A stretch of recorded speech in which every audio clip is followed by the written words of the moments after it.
قرآن مجید فرقان حمید کی جو آیات کریمہ میں نے تلاوت کی ہے، حق تعالی شانہ سے دعا ہے کہ اللہ رب العالمین حق سچ بیان کرنے کی، سننے اور سنانے کے بعد مجھے آپ کو عمل کرنے کی توفیق عطا فرمائے۔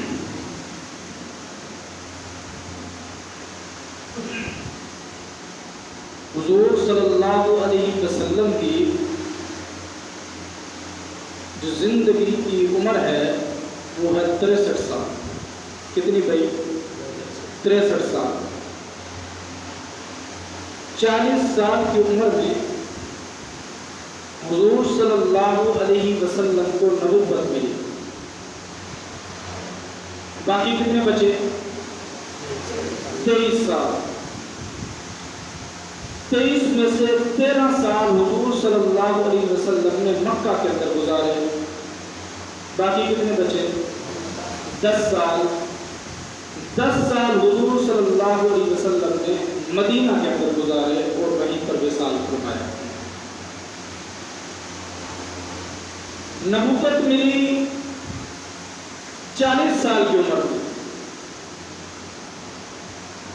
40 سال کے بعد نبوت کا جو اعلان ہے اس کا آغاز فراں کی چوٹی سے ہوا۔ اسلام کی تبلیغ کا آغاز وہاں سے ہو چکا۔ 13 سالہ مکی زندگی اپنی ایک حیثیت رکھتی ہے جو تبلیغی حیثیت ہے، اور یہ آزمائشی زندگی ہے، تکالیف کی زندگی ہے، صبر کی زندگی ہے، مصیبتوں کی زندگی ہے، پریشانیوں کی زندگی ہے۔ 11 نبی یعنی حضور صلی اللہ علیہ وسلم کے نبوت کے 11ویں سال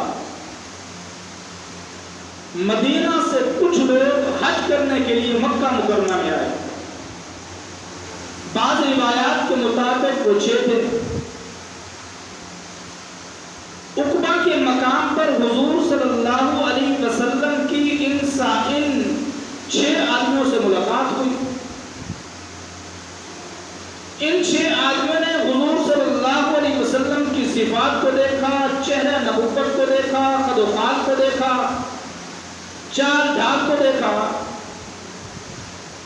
اور اپنی کتابوں میں تورات میں یہ پہلے پڑھ چکے تھے کہ نبی آخر زمان جناب محمد الرسول اللہ صلی اللہ علیہ وسلم کا ظہور مکہ سے ہوگا۔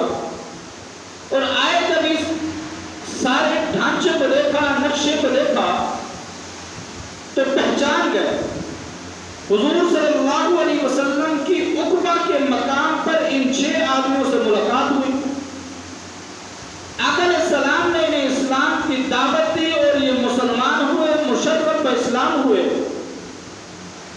ایمان لانے کے بعد یہ لوگ مدینہ کے اندر چلے گئے۔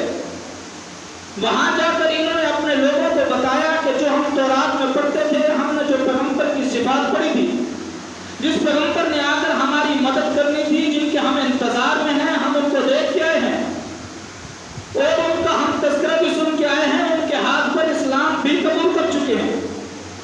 اگلے سال 12 نبی کو 12 آدمی مدینہ سے مکہ مکرمہ ہجرت کر کے آئے اور حج کے موقع پر حضور صلی اللہ علیہ وسلم سے ملاقات کی اور آقا علیہ السلام نے اسلام کی دعوت دی، اور یہ 12 کے 12 مشرف اسلام ہوئے، اور انہوں نے حضور صلی اللہ علیہ وسلم کو مدینہ میں تشریف آوری کا عرض کی کہ یا رسول اللہ، جہاں آپ مسائل میں ہیں، تکلیفوں میں ہیں، صبر کی زندگی گزار رہے ہیں، آپ کیا کریں، مدینہ میں تشریف لائیں، آپ کے وہاں لوگ منتظر ہیں، انتظار میں ہیں۔ کہتے ہیں کہ حضور صلی اللہ علیہ وسلم نے کچھ صحابہ کرام کو ہجرت کے لیے حکم کر دیا کہ آپ مدینہ میں تشریف لے جائیں۔ حضور صلی اللہ علیہ وسلم خود مدینہ میں نہیں گئے، کیونکہ قرآن میں ہے وَمَا يَنْطِقُ عَنِ الْهَوَىٰ، جو پیغمبر اللہ کے حکم کے علاوہ زبان بھی حرکت میں نہیں لاتا، وہ اللہ کے حکم کے بغیر قدم کیسے اٹھا سکتا تھا؟ تو اللہ کے پیغمبر نے کیا کیا؟ ہجرت نہیں کی، صحابہ کرام کو بھیج دیا۔ اب ادھر کفار مکہ کی پریشانیوں میں اضافہ ہوا. کفار مکہ نے دیکھا کہ جس پیغمبر کو یہاں ہم آزمائشوں میں ڈال رہے تھے، اس کی دعوت کو، اس کی تحریک کو، اس کے پیغام کو، اس کو نصب العین کو ہم اس مکہ کی دھرتی پر دبانا چاہتے تھے، اس پیغمبر کی دعوت تو عرب سے باہر جا رہی ہے، مکہ سے مدینہ کی طرف جا رہی ہے. اب ان کی پریشانیوں میں اضافہ ہوا تو انہوں نے دار الندوہ، جو اس وقت ایک میٹنگ کا مقام تھا، اس نے ایک میٹنگ رکھی کہ کیا کیا جائے. کہتے ہیں کہ یہ بڑے بڑے سردار اس میٹنگ میں جمع ہوئے. وہاں پر یہ جمع ہوئے تو اسی میٹنگ کے دوران ایک بڑا شیخ بزرگوں کی شکل میں ایک بندہ آیا میٹنگ کے اندر. اب انہوں نے پوچھا کہ حضرت آپ کون ہیں؟ انہوں نے کہا میں نجد کا شیخ ہوں، مجھے شیخ نجدی کہتے ہیں، میں وہاں کا بادشاہ ہوں، میں یہاں مکہ میں آیا ہوا تھا تو مجھے پتہ چلا کہ آپ کی میٹنگ ہے. میں نے کہا میٹنگ میں جاتا ہوں، کچھ ان کی رائے سنوں گا، کچھ اپنی رائے دوں گا، تو میں اس لیے حاضر ہو گیا ہوں. تو یہ جو شیخ نجدی بن کے آیا تھا، سیرت اور تاریخ کی کتابوں میں ہے کہ حقیقت میں شیطان تھا جو شیخ نجدی کی صورت بنا کر آیا تھا. کہتے ہیں یہ وہاں پہنچ گیا. اب میٹنگ جاری ہوئی تو میٹنگ میں مختلف رائے آنے لگی کہ حضور صلی اللہ علیہ وسلم کے بارے میں کیا کیا جائے. کہتے ہیں کہ ان میں سے سب سے جو پہلی رائے آئی وہ یہ آئی کہ حضور صلی اللہ علیہ وسلم کو مکہ سے جلا وطن کر دیا جائے، کسی اور شہر میں بھیج دیا جائے. ابو جہل نے سوال کھڑا کیا کہ اگر محمد کو مکہ سے اگر ہجرت کرنے کا حکم دیتے ہیں، یہاں سے اس کو جلا وطن کر دیتے ہیں، تو اس کی دعوت تو باہر پھیل رہی ہے پہلے سے، کیونکہ دعوت کے اصولوں میں سے اللہ کی مدد کا ایک طریقہ یہ بھی ہے کہ یہاں پر جب محنت ہو تو اس کے اثرات دوسری جگہ پر ہوتے ہیں. دعوت و تبلیغ کا آپ انداز دیکھیں کہ اس کی محنت شروع ہوئی ہندوستان میں تو اس کا اثر ہوا پاکستان میں. آج اگر محنت ہوتی ہے تو ریمنڈ میں اس کا اثر ہوتا ہے پورے ملک میں. یہ بات کو سمجھتا تھا مکہ کا ابو جہل کافر بھی کہ اگر محمد کی دعوت باہر کسی شہر میں ہوتی ہے تو اس کا اثر مکہ میں بھی ہوگا، اس کا اثر مدینہ میں بھی ہوگا، اس کا اثر اثرات عالم میں بھی ہوگا. لہذا اس کی ہجرت کو تو یہ بات ذہن سے نکال دو کہ اگر اس کی ہجرت کو حکم دیتے ہیں تو یہ باہر جا کر محنت کرے گا، اس کی تاریخ آغاز کر جائے گی، اس کی محنت آغاز کر جائے گی، اس کی محنت اپنے رنگ لائے گی، اس کا اثر جو وہاں پر ہوگا یہاں پر بھی مکہ میں بھی لوگ تبدیل ہونا شروع ہو جائے گے. اب دوسری رائے یہ آئی اگر وہاں پر ہم کیا کرتے ہیں، ان کو جلا وطن نہیں کرتے، دوسری رائے یہ ہے کہ ان کو قید و بند میں بند کر دیا جائے، کسی جیل میں بند کر دیا جائے، قید خانے میں بند کر دیا جائے، اس دور کے الفاظ کے مطابق ان کو نظر بند کر دیا جائے گھر میں. ابو جہل نے پھر کہا کہ اگر اسے گھر میں نظر بند کرتے ہیں یا جیل میں بند کر دیتے ہیں تو پہلے بھی تو ہم نے شیخ ابی طالب اس کو 3 سال تک قید میں بند کر کے رکھا، وہاں کیا اثر ہوا؟ ابو جہل کہنے لگا اسے اگر ہم جیل میں بند کرتے ہیں، اسے کھانا بھی دینا پڑے گا، اسے پانی بھی دینا پڑے گا، اسے کپڑے بھی دینے پڑیں گے، اس کی خدمت کے لیے بندے بھی بھیجنے پڑیں گے، اور اگر یہ وہاں رہتا ہے تو اس کی دیکھ بھال بھی کرنی پڑے گی. جو بندہ اس سے ملاقات کرنے کے لیے جائے گا اس کی زبان میں اتنی تاثیر ہے کہ اگر اس نے اس کو کہہ دیا کہ قولوا لا الہ الا اللہ، وہ جو دشمن ہوگا وہ تو اپنا بن جائے گا، وہ جو بیگانہ ہوگا وہ تو رشتہ دار بن جائے گا، وہ جو کاٹنے کے لیے گیا تھا وہ تو اپنا بن جائے گا، وہ جو مال کے ساتھ خریدنے گیا تھا تو خریدار بن جائے گا. یہ تم کیا کر رہے ہو؟ اس طرح تاریخ کو نہیں دبایا جا سکتا، لہذا کوئی نیا طریقہ بتاؤ. اب ابو جہل اپنا طریقہ بتانے لگا. اس نے کہا میرا طریقہ تو یہ ہے، میری رائے یہ ہے، نعوذ باللہ کیا کرو، محمد رسول اللہ کو قتل کر دو. اب شیخ نجدی کو موقع ملا، اور شیطان بیٹھا تھا، اس کو موقع ملا. اس نے کہا ہاں یہ بات بالکل زبردست ہے، لیکن اس میں بھی کچھ اختلافات ہیں مجھے. اس نے کہا بھئی اتنے بڑے سردار کی رائے اور تجھے کیا اختلاف ہو گیا؟ اس نے کہا اگر تم محمد رسول اللہ کو قتل کرتے ہو نعوذ باللہ تو کیا عبد مناف تمہیں چھوڑ دیں گے؟ عبد مناف ایک قبیلہ تھا، اس کے پھر شاخیں تھی، بنو قریظ، بنو ہاشم، بنو عبد المطلب. کیا وہ تمہیں چھوڑ دیں گے، قصاص نہیں لیں گے محمد رسول اللہ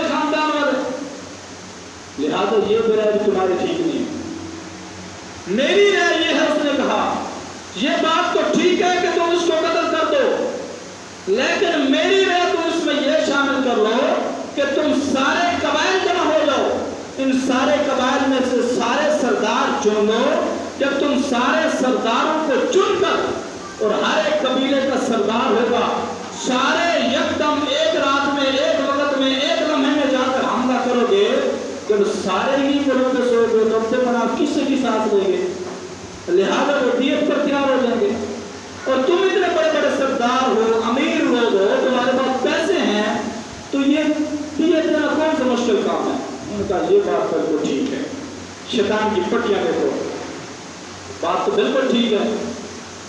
ادھر نبی کریم صلی اللہ علیہ وسلم کو اس بات کا علم ہی نہیں ہے کہ شیطان اتنی بڑی بڑی تدبیریں دے رہا، اللہ نے وحی بھیجی، آسمان سے وحی آئی، اللہ نے کہا محبوب آپ کے دشمن اس انداز میں سامنے آ چکے ہیں کہ وہ آپ کے قتل کے درپائے ہیں، لہذا ہجرت کی تیاری کرو۔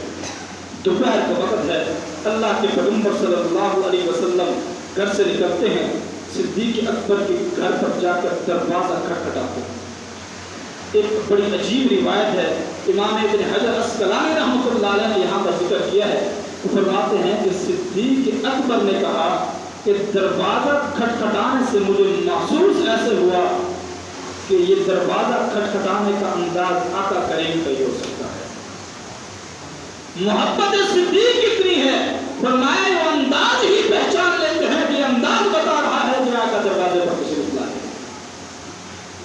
کہتے ہیں کہ دروازہ کھولا، ویلکم اندر تشریف لائیں، آئے، آقا کیسے آئے، کیسے آنا ہوا؟ صدیق اللہ نے ہجرت کا حکم دیا ہے۔ صدیق اکبر کے ہونٹوں پہ ایسے مسکراہٹ آئی، اما عائشہ صدیقہ کہتی ہیں کہ میں نے دیکھا ابا خوشی سے ایسے مسکرائے، جسم بھول گیا، آنکھوں سے آنسو آنے لگ گئے۔ اس دن اما عائشہ صدیقہ فرماتی ہیں مجھے یہ بات سمجھ آئی کہ لوگ خوشی میں بھی رویا کرتے ہیں، غم میں تو ہر کوئی روتا ہے، کہتے ہیں اس دن مجھے پتہ چلا کہ لوگ خوشی میں بھی رویا کرتے ہیں۔ آج میں نے ابا کو دیکھا کہ جب رفاقت صدیق کا پیغام آیا، صدیق اکبر کہتے ہیں یا رسول اللہ، اللہ نے تو آپ کو حکم دے دیا ہجرت کا، آپ بتائیں کہ میرے بارے میں کیا حکم ہے؟ نبی کریم صلی اللہ علیہ وسلم مسکرائے، فرمایا صدیق اللہ نے تیری رفاقت میرے لیے قبول کر لی۔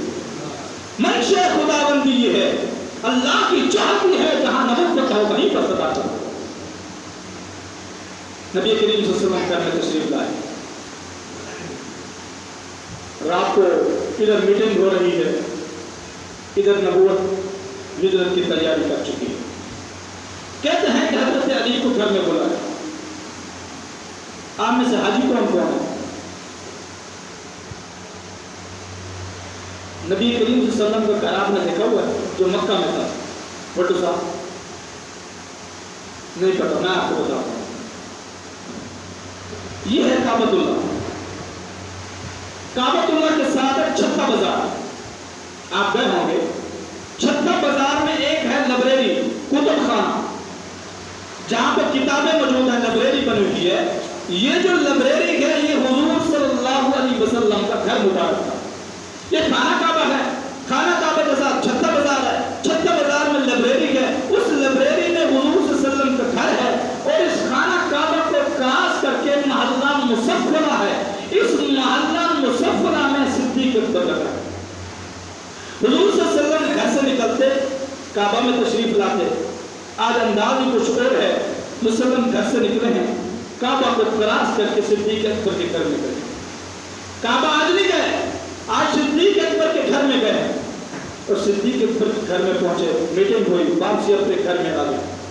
اب اس چھتا بازار کے ارد گرد یہ 19 سرداران تلواریں چمکتی ہوئی لے کر کھڑے ہیں، تمام قبائل کے لوگ یہاں پر موجود ہیں کہ آج محمد رسول اللہ کا نعوذ باللہ قتل کر دیا جائے گا۔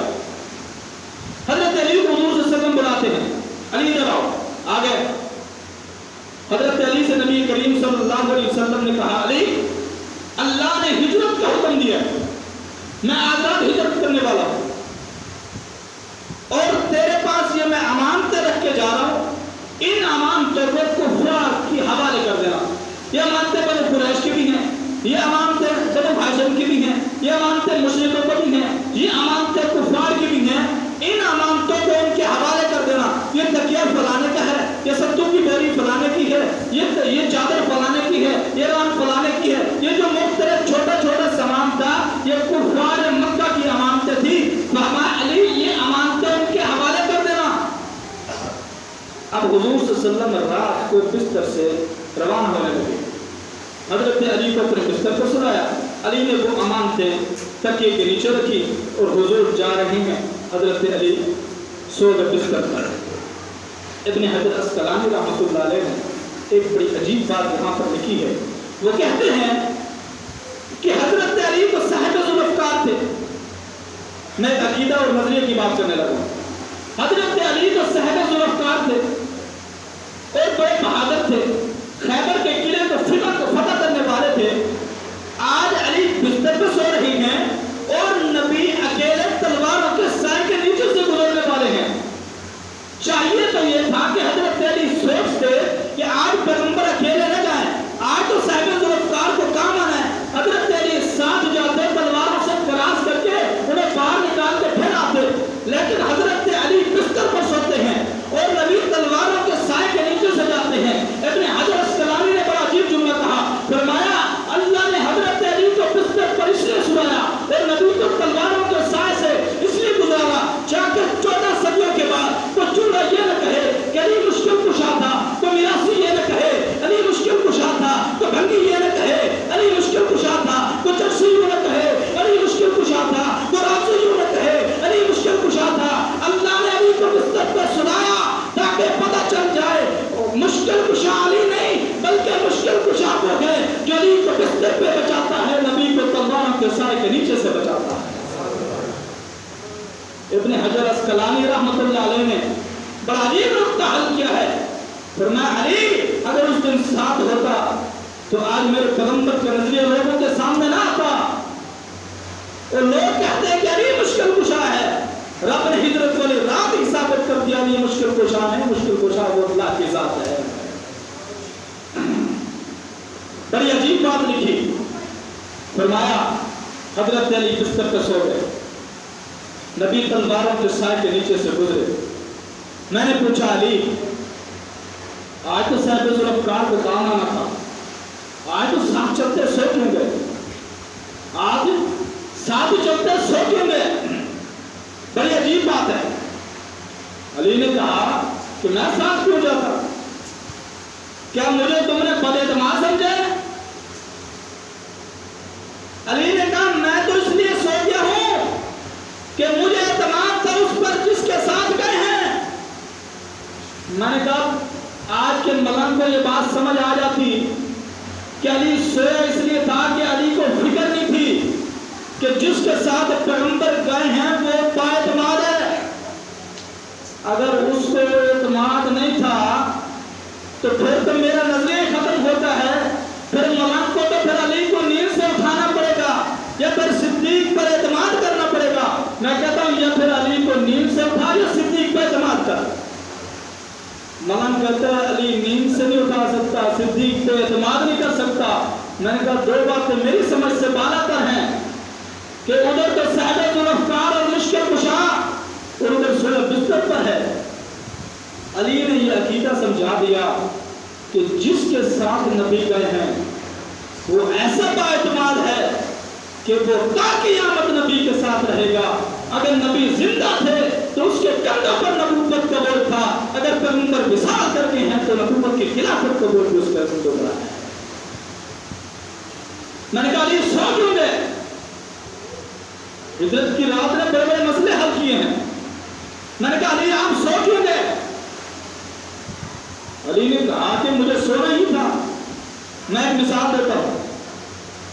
میں نے کہا بچوں صاحب آج میں جا رہا ہوں پیڑ پکا میں، میری اہم میٹنگ، میرے پاس اس وقت ہے 2 کروڑ، لہٰذا مہربانی کر اسے سنبھال کے رکھ لیں، راستے میں ڈاکوؤں کا خطرہ ہے۔ اب بچوں صاحب نے کہا کہ 1002 کی بات ہوتی میں جیب میں ڈال لیتا، یہ تو کھلے پیسے ہیں اور 2 بچوں بھرے ہوئے ہیں، 2 کروڑ ہے، میں تو اتنی بڑی امانت نہیں سنبھال سکتا۔ میں نے کہا مہربانی کریں آگے بھی خطرہ ہے لہٰذا اس کو سنبھال لیں. بٹو صاحب نے میرے سے وہ امانت لی, گھر میں جا کے بیوی کو بتایا کہ آج تو مولوی صاحب یہ امانت دے کے چلے گئے, اتنی بڑی امانت ہے, حفاظت کون کرے گا؟ بیوی بھی پریشان, بٹو صاحب بھی پریشان. اب بیوی کیا کرتی ہے, اس نے صندوق کو کھولا, اس سے برتن نکالے اور اس کے نیچے ان کٹووں کو رکھا, پیسوں کو سنبھالا, اوپر برتن رکھے, صندوق کو بند کیا, اوپر پیٹیاں رکھی اور پھر یہ دونوں میاں بیوی سو گئے. اب میں نے دیکھا کہ دونوں نیند میں بھی نہیں ہے, دونوں جاگ رہے ہیں. بٹو نے بیوی سے پوچھا تو سوئی کیوں نہیں؟ اس نے کہا اتنی بڑی امانت دے کے چلا گیا ہے, مجھے تو نیند نہیں آتی کہیں نقصان نہ ہو جائے. بٹو نے کہا مجھے بھی نیند نہیں آ رہی کہیں نقصان نہ ہو جائے. میں نے کہا بٹو صاحب نیند آپ کو کیوں نہیں آتی؟ بٹو صاحب نے کہا امانت اتنی قیمتی ہے نیند اس لیے نہیں آتی. میں نے کہا مسئلہ تو بہت اچھی طرح حل ہو گیا. میں نے علی سے پوچھا تو سویا کیوں نہیں؟ میں نے صدیق سے پوچھا تو جاگا کیوں ہے؟ علی نے کہا امانت ایسی تھی جس کی قیمت کوئی نہیں تھی اس لیے میں سویا رہا. صدیق نے کہا میں جاگا اس لیے ہوں کہ امانت ایسی تھی جو ساری کائنات سے بھاری تھی. میں نے کہا علی تو سویا کیوں؟ علی نے کہا جب امانت بے قیمت ہو بندہ بے خوف سو جایا کرتا ہے. میں نے کہا صدیق تو جاگا کیوں؟ کہا جب امانت آج سے بھی بھاری ہو پھر نیند نہیں آتی. میں نے کہا پھر میرے جملوں پر غور کرنا, ایک وہ ہے جو بستر پہ سوتا ہے, ایک وہ ہے جو پتھروں پہ چلتا ہے, ایک وہ ہے جو بستر پہ سوتا ہے, ایک وہ ہے جو پتھروں پہ چلتا ہے, ایک وہ ہے جو بستر پہ سوتا ہے, ایک وہ ہے جو کانٹوں پہ چلتا ہے, ایک وہ ہے جو بستر پہ سوتا ہے, ایک وہ ہے جو پہاڑوں پہ چلتا ہے, ایک وہ ہے جو بستر پہ سوتا ہے, ایک وہ ہے جو راتوں میں رات گزارتا ہے, ایک وہ ہے جو بستر پہ سوتا ہے, ایک وہ ہے جو نبوت کے گود میں سلاتا ہے, ایک وہ ہے جو بستر میں سوتا ہے, ایک وہ ہے جو نبوت کے مزے لیتا ہے. میں نے کہا علی تو سویا کیوں؟ صدیق تو جاگا کیوں؟ وہ کہا سویا اس لیے کہ قیمت اس کی کچھ نہیں تھی, جاگا اس لیے کہ امانت بہت بھاری تھی. میں نے کہا ہجرت کی رات میں تو بڑے بڑے مسئلے حل کر دیے. صدیق چلے, نبوت آئیں چلے, نبوت چل پڑتی ہے. باتیں بڑی قیمتی ہیں, ایک ایک بات کو کھولو تو گھنٹوں چاہیے. صدیق چلے. اب جب صدیق نے دیکھا, امام ابن تیمیہ نے بڑی عجیب روایت نقل کی ہے, وہ کہتے ہیں کہ صدیق اور نبوت یہ دونوں ساتھ ساتھ چل رہے ہیں. صدیق نے یوں جو دیکھا نا نبوت کے قدموں کی طرف, وہ نوکیلے پتھر پاؤں کو چبھ رہے تھے, وہ سخت پتھر پاؤں پہ لگ رہے تھے. صدیق سے برداشت نہ ہوا. صدیق نے کہا نبی سے آپ میرے کندھوں پہ سوار ہو جائے. امام حجر رحمت اللہ علیہ بڑا عجیب جملہ لکھتے ہیں, وہ کہتے ہیں نبوت نے یہ نہیں کہا صدیق کندھوں پہ کیسے, فوراً حاضر ہو گئے. کہا اور صدیق کندھے پیش کرو, فوراً کندھے پیش کیے. نبوت کندھوں پہ سوار ہے. ایک مثال دیتا چلو, فتح مکہ کا موقع ہے. جب مکہ فتح ہوا 8 ہجری میں, مکہ فتح ہوتا ہے, شاہانہ لباس میں, شاہانہ فوج میں حضور صلی اللہ علیہ وسلم مکہ میں اندر جاتے ہیں. حضرت علی عرض کرتے ہیں یا رسول اللہ آج میرے کندھوں پہ سوار ہو جائے, میں کندھوں پہ اٹھا کے مکہ کے اندر جانا چاہتا ہوں. نبی کریم صلی اللہ علیہ وسلم نے حضرت علی سے کہا علی میں محمد ہوں, میں نبی ہوں, تو نبوت کا بوجھ نہیں اٹھا سکتا. توجہ کرنا میرے جملوں پہ, علی تو نبوت کا بوجھ نہیں اٹھا سکتا. یا رسول اللہ کیسے؟ فرمایا ایک نبی میں 40 بہشتی بندوں کی طاقت ہوتی ہے, اور ایک بہشت کا بندہ ایک روایت کے مطابق 1000 آدمیوں کے مطابق اس میں طاقت ہوتی ہے.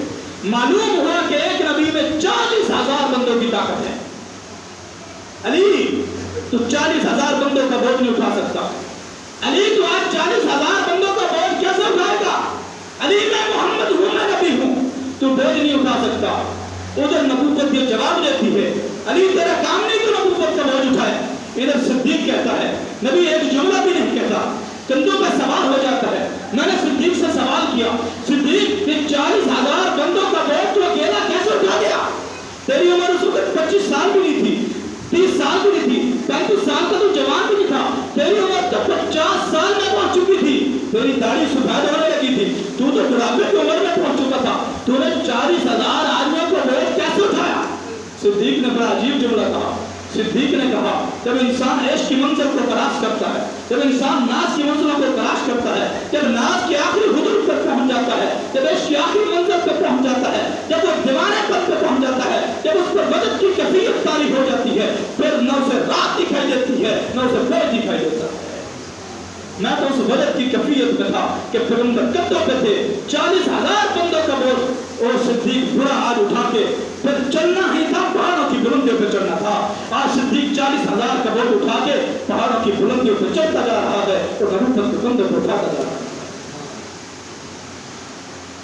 میں نے کہا علی تو کیوں سو گیا؟ صدیق آپ کیوں جو گئے؟ علی نے کہا میں سویا اس لیے کہ میں تھا بے خوف. میں نے کہا تو کیسے بے خوف ہو گیا؟ تجھے تو پتا ہے کہ باہر 19 سردار ایسے کھڑے ہیں تو تلواریں لے کر کھڑے ہیں.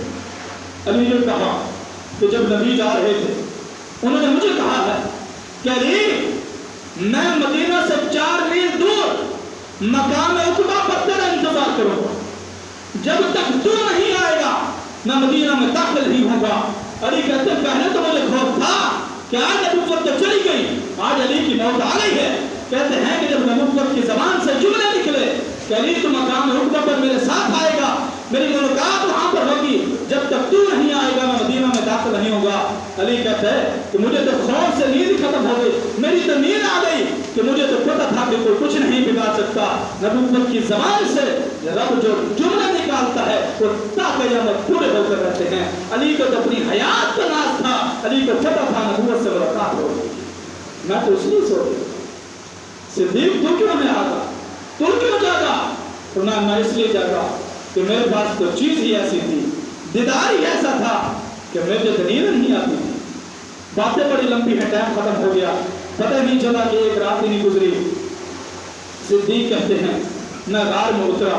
غار میں اترنے کی بڑی باتیں ہیں، صدیق کی گھر کی بڑی باتیں ہیں، راستے کے بڑے عجیب عجیب منظر ہیں. امام حجر اسقلانی رحمۃ اللہ علیہ نے بڑے عجیب عجیب موتی کھولے ہیں، ان ساروں کو کھولو تو گھنٹے چاہیے. میں ایک بات کے بات کو ختم کروں. کہتے ہیں کہ غار میں پہنچے، صدیق نے اپنا چادر جو تھی وہ غار کے سوراخوں میں ڈالی.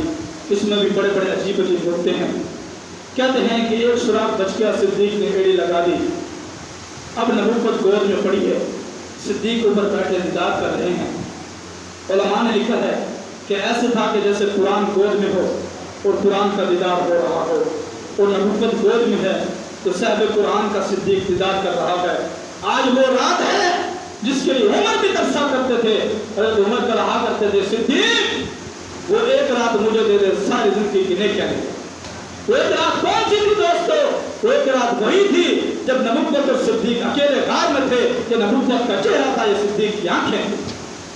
کہتے ہیں کہ موذی نے صدیق کی ایڑی پر ڈنگ مارا. یہ موذی جو ہے نا، موذی کالا، اس نے صدیق کو ہر وقت ڈانسا. نہ اس نے صدیق کو غار میں چھوڑا ہے نہ مزار میں چھوڑا ہے، اور طبیب غار میں بھی موجود تھا، مزار میں بھی موجود ہے. کہتے ہیں کہ صدیق اکبر نے غار میں جب ایڑی رکھی تو کالے نے ڈنگ مارا. کہتے ہیں اس ڈنگ کا اثر پورے جسم میں گیا. امام حجر اسقلانی رحمۃ اللہ علیہ اور ساتھ امام ابن تیمیہ نے بھی جملے فٹ کیے ہیں. وہ کہتے ہیں کہ صدیق کی جو آنکھوں سے آنسو نکلے وہ آنسو پیغمبر کے جسم پر بھی آ سکتے تھے، وہ پتھر پر جا سکتے تھے، وہ نیچے بچھائے مسلح پر جا سکتے تھے. وہ صدیق ان آنکھوں کو صاف کر سکتے تھے. فرمایا ان آنسوں کو نہ صدیق نے صاف کیا، نہ وہ آنسو پیغمبر کے جسم پہ آئے، نہ وہ غار کے مسلح پر آئے، نہ وہ پتھروں پر آئے. وہ آنسو جو صدیق کی آنکھ سے نکلے وہ پیغمبر کے رخسار پر آئے. جیسے پیغمبر کے رخسار پر آئے، پیغمبر کی آنکھ کھلی. صدیق یہ کیا ماجرا ہے؟ صدیق کی آنکھوں سے آنسو آئے. اللہ کے پیغمبر